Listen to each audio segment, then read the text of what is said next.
राधे राधे, जय श्री कृष्णा। अब हम बात करेंगे मेष लग्न के लाभ भाव में शनि स्थित है तो वह क्या परिणाम प्रदान करेंगे। लाभ भाव इच्छा पूर्ति का भाव, आपके आय का भाव, आपके जो इनकम के स्रोत होते हैं उनका भाव है। कारोबार से, मित्रों से, हर प्रकार का जो लाभ है वह लाभ भाव है। उसी को हम इनकम का भाव भी कह सकते हैं, एकादश भाव। यहाँ पर शनि की स्थिति क्या परिणाम देती है। वैसे लाभे सर्वग्रह प्रशस्ता, लाभ भाव में सभी ग्रह प्रशस्त है। एक श्लोक और आता है, लाभस्थाने ग्रहा सर्वे बहु लाभ फलप्रदा गजा सुपति सौम्यादि क्रूराः कुर्वन्ति कुंजरान। अद्भुत स्थिति निकल करके आती है लाभ भाव में बैठे रहना। तो हम शास्त्रानुकूल क्या परिणाम देखने को मिलते हैं वो देखते हैं। मतलब धन का अभाव नहीं रहेगा इस युति के, यहाँ पर शनि की स्थिति। शास्त्र क्या कहते हैं, एकादशे गते मंदे सर्वलाभम प्रविंदति स्थिर लक्ष्मीर भवे तस्य यशस्वी च सुखी नर। 11वें भाव में शनि स्वगृह होने से जातक को सभी प्रकार के लाभ प्राप्त होते हैं। उसके पास स्थिर लक्ष्मी जो कभी खत्म न हो ऐसी होती है। वह यशस्वी होता है और सुखी जीवन जीता है अपना। अद्भुत स्थिति है ये। धनेश का धन, लाभेश का लाभ भाव में बैठे रहना। एक श्लोक और आता है पाराशरी में, लाभेशे लाभ भावस्ते लाभ सर्वेषु कर्मसु विद्वान सुखी च धर्मी च सत्यवादी भविन नरः। सूर्य की दृष्टि पड़ जाए तब और श्रेष्ठ है, गुरु की दृष्टि पड़ जाए तब और श्रेष्ठ है। मेष लग्न में शनि लाभ भाव में होकर के वही बैठा रहेगा तो बहुत बड़ा धन योग का निर्माण कर देता है। लाभेश का लाभ भाव में होना जातक को हर कार्य में सफलता दिलाता है। ऐसा व्यक्ति विद्वान, सुखी, धर्म का पालन करने वाला, सत्यवादी होता है। उसे बड़े भाई बहनों, मित्रों से बहुत लाभ मिलता है। एक पाराशरी का और श्लोक है, राज्य से लाभ भावस्ते धनवान गुणवान सुखी सत्यवादी भवेत जाता सर्व सिद्धि युतो न रहा। जातक अपने कर्मों मतलब वर्क से के माध्यम से प्रचुर धन कमाता है, समाज में उसकी प्रतिष्ठा होती है और वह जो भी कार्य हाथ में लेता है उसे सिद्ध मतलब कि कंप्लीट अवश्य ही करता है। तो ऐसा परिणाम देखने को मिलता है। इनकी दृष्टियां लाभ भाव की लग्न पर रहेगी, पंचम भाव पर रहेगी, अष्टम भाव पर रहेगी। अष्टम भाव पर होने के कारण दीर्घायु होगा। पंचम भाव पर दृष्टि होने के कारण संतान पक्ष में थोड़ी परेशानी। यदि सूर्य गुरु की स्थिति बिगड़ती जन्म पत्रिका में, संतान पक्ष को लेकर के चिंता, शिक्षा को लेकर के चिंता। जरूरी नहीं है कि बहुत विद्वान बुद्धि जो उच्च डिग्री हासिल करते हुए धनवान होते हैं, नहीं। धनवान होना अलग बात है और उच्च शैक्षणिक उपाधि प्राप्त करना अलग बात है। जातक बहुत ही लग्न पर भी दृष्टि पड़ेगी। तीसरी दृष्टि से जातक अनुसार से तो व्यवहारिक होगा, है प्रैक्टिकल व्यक्तित्व का होता है। वह आलस्य का त्याग कर निरंतर कर्म में विश्वास रखता है। पंचम भाव पर यदि दृष्टि रहती है शनि की, संतान पक्ष को लेकर थोड़ी चिंता रह सकती है। संतान के साथ वैचारिक मतभेद हो सकते हैं। जातक की बुद्धि बहुत गहरी और शोधपरक होती है। अष्टम भाव पर दृष्टि होने के कारण जातक को दीर्घायु प्रदान करती है। उसे पैतृक संपत्ति या गुप्त धन मिलने की संभावनाएं बढ़ जाती है। हमने क्या जाना इससे आज, इनकम स्थिर आय रहती है ऐसे व्यक्ति की, स्थिर लक्ष्मी जी योग का निर्माण हो जाता है ना। मित्रों से, प्रभावशाली व्यक्तियों से संपर्क रहता है ऐसे व्यक्ति का, समाज में उच्च स्थान प्राप्त करता है। प्रबल लक्ष्मी योग का निर्माण होता है। बड़ी संस्थाओं या समूहों में मतलब ग्रुप के साथ में ये काम कर सकता है व्यक्ति। अब एक बार और मैं आपको अच्छे से समझा देता हूँ। कुंभ राशि स्वगृही होगा, बुजुर्गों की संपत्ति पाने वाला होगा, किस्मत वाला होगा, धन राज्याधिकारी होगा, बहुधनी विघ्न करा, भूमि लाभ है, राजपूर्वक है।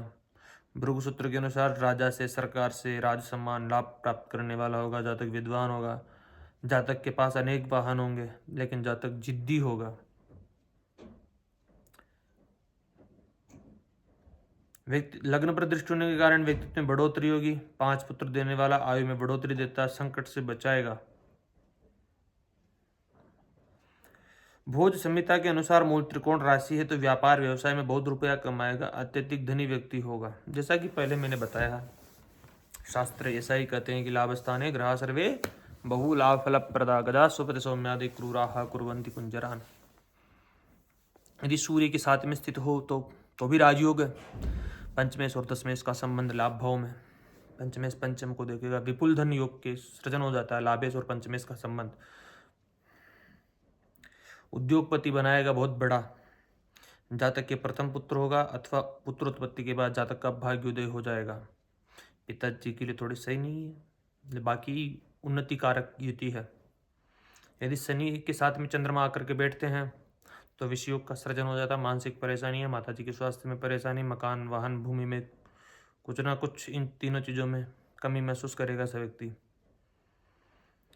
माता की संपत्ति मिलती है, कृषि या अन्य भूमि का भी लाभ होता है ऐसे व्यक्तियों को, क्योंकि चतुर्थ का लाभ भाव में बैठे रहना भी श्रेष्ठतम है। लाभ भाव ही की महत्ता के लिए ऐसा कहा गया है, लेकिन विषयोग का प्रभाव तो व्यक्तित्व में रहेगा। कार्य करेगा तो एक दो बार में सफलता नहीं मिलेगी, तृतीय बार में सफलता अवश्य मिल जाएगी, जैसे अटल बिहारी वाजपेयी को मिली। मतलब ये एक प्रथम कार्यकाल छोटा, फिर उसे दूसरा छोटा, फिर तीसरे बार में पूर्ण कार्यकाल रहा था उनका ऐसा। शनि के साथ में मंगल हो तो जातक बड़ा परिश्रमी होता है, लाभ मिलेगा लेकिन संघर्ष के बाद में सफलता मिलेगी ऐसे व्यक्ति को। मंगल और शनि इंजीनियर बने व्यक्ति, ऐसा व्यक्ति और भी अच्छे पदों पर आसीन हो सकता है, इंजीनियर, डॉक्टर, सर्जन इत्यादि बन सकता है।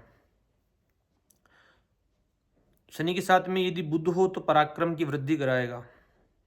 जातक एक से अधिक प्रकार के उद्योग और व्यापार में रुचि रखेगा। बुध अनेक व्यापार, अनेक आय के स्रोत आपके पास प्रस्फुटित करता रहेगा। अनेक व्यापार रहेंगे आपके पास, अनेक प्रकार के आय के साधन संसाधन रहेंगे। यदि यहाँ पर गुरु हो, कुंभ राशि के अंदर देवगुरु बृहस्पति उच्च के समान ही फल देते हैं। 9 और 10 का संबंध लाभ भाव में। यदा भाग्य मालिक भले घर पड़े, कमा कर सुदौलत खजाना भरे, करे गंज बख्शी अमीरी, सफल वजीरी अमीरी, करे बेफिक्र करता। जबरदस्त राजयोग है, उच्च पदों पर आसीन होने वाला होगा ऐसे जातक भी। जबरदस्त राजयोग कारक होता, जातक राजतुल्य ऐश्वर्य को भोगेगा, बड़े पदों पर आसीन होगा, बड़े मकान, वाहन, भूमि, प्रॉपर्टी के योग बनाता है, बड़ा उद्योगपति बने सा व्यक्ति। यदि यहाँ पर शुक्र हो सप्तमेश और लाभेश का संबंध, पत्नी से लाभ, स्त्री पक्ष से लाभ, सुख सौंदर्य की प्राप्ति ऐसे व्यक्ति को होएगी। धनाढ्य होता है, पत्नी भी धनाढ्य होती है, ससुराल धनाढ्य होता है। अच्छी स्थिति है शनि और शुक्र की। यदि राहु आ जाए तब परेशानीदायक है, आपके जो इनकम के स्रोत जो अनेक जगह थे वो सीमित हो जाएंगे। आय प्राप्त होने में आपका रुपया यदि उधार देते हो तो ऐसे व्यक्ति को पैसे उधार नहीं देने चाहिए। उधार देता है तो पैसे रुकने की संभावना व्यक्त हो जाती है, आय का भाव बिगड़ेगा। भले ही लाभ भाव शनि और राहु, और रावणा संयुते मंदे सर्वदा रोगम अष्टते, स्वास्थ्य में परेशानी का सामना करना पड़ सकता है। बहुत सी परेशानी है शनि और राहु की युति को लाभ भाव में लेकर के।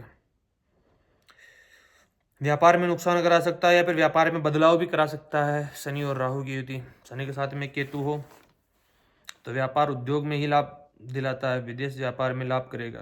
केतु ठीक रहेगा थोड़ा, राहु इतना नहीं रहेगा। शनि के साथ में सूर्य गुरु चंद्र की युति है तो जातक करोड़पति बन जाता है, अवश्य बनने वाला है। गुरु चंद्र साथ में हो, सूर्य हो, दोनों त्रिकोण के स्वामी, दशमेश चतुर्थेश, क्या अद्भुत राजयोग बन के निकल के आएगा। धन्यवाद। तो आज हमने जाना है मेष लग्न के दशम भाव में शनि का फल, मेष लग्न के एकादश भाव में शनि का फल। अब हम जानेंगे मेष लग्न के व्यय भाव में शनि का फल। धन्यवाद।